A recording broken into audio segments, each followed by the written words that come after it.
Каждый год юные инженеры и проектировщики открывают сезон соревнований робототехники зрелищными состязаниями на турнире роботов.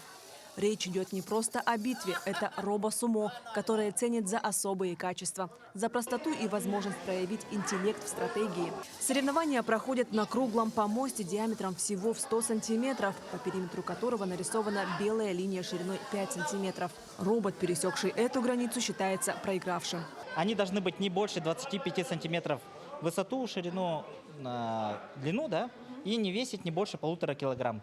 Ну, соответственно, у нас победитель, если вы посмотрите, да, он очень большого робота сделал, но он полностью проходит по всем требованиям данных соревнований. Но при этом в финале, если вы видели, Максим Перевалов мог его победить, да, там хитростью и по-другому, да, убежать от него, либо наоборот, да, вот видите, вот опять победил, да.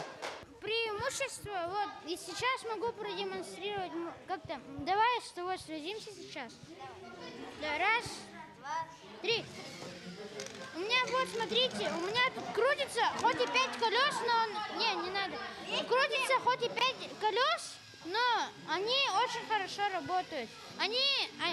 Вот мой робот хоть и легкий, чем его, но он может хорошо сопротивляться весу. Так играючи ребята знакомятся с основами инженерного дела, учатся проектировать и программировать, а также создают уникальные решения с помощью деталей конструктора. Состязания направлены на популяризацию научно-технического творчества и повышение престижа инженерных профессий. К слову, Олимпиады по робототехнике входят в утвержденный Министерством науки список соревнований, победители которых получают льготы при поступлении в профильные вузы.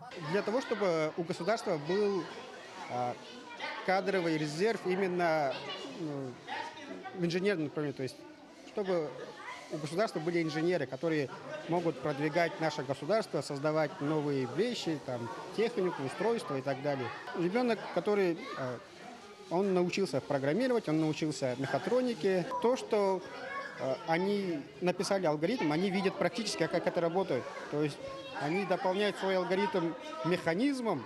За зрелищностью соревнований стоит длительная исследовательская и кропотливая практическая работа. Для многих ребят робот, собранный из базовых элементов, является первым серьезным устройством. И тестирование в бою и гонке помогает выявить недостатки и работать над усовершенствованием функций.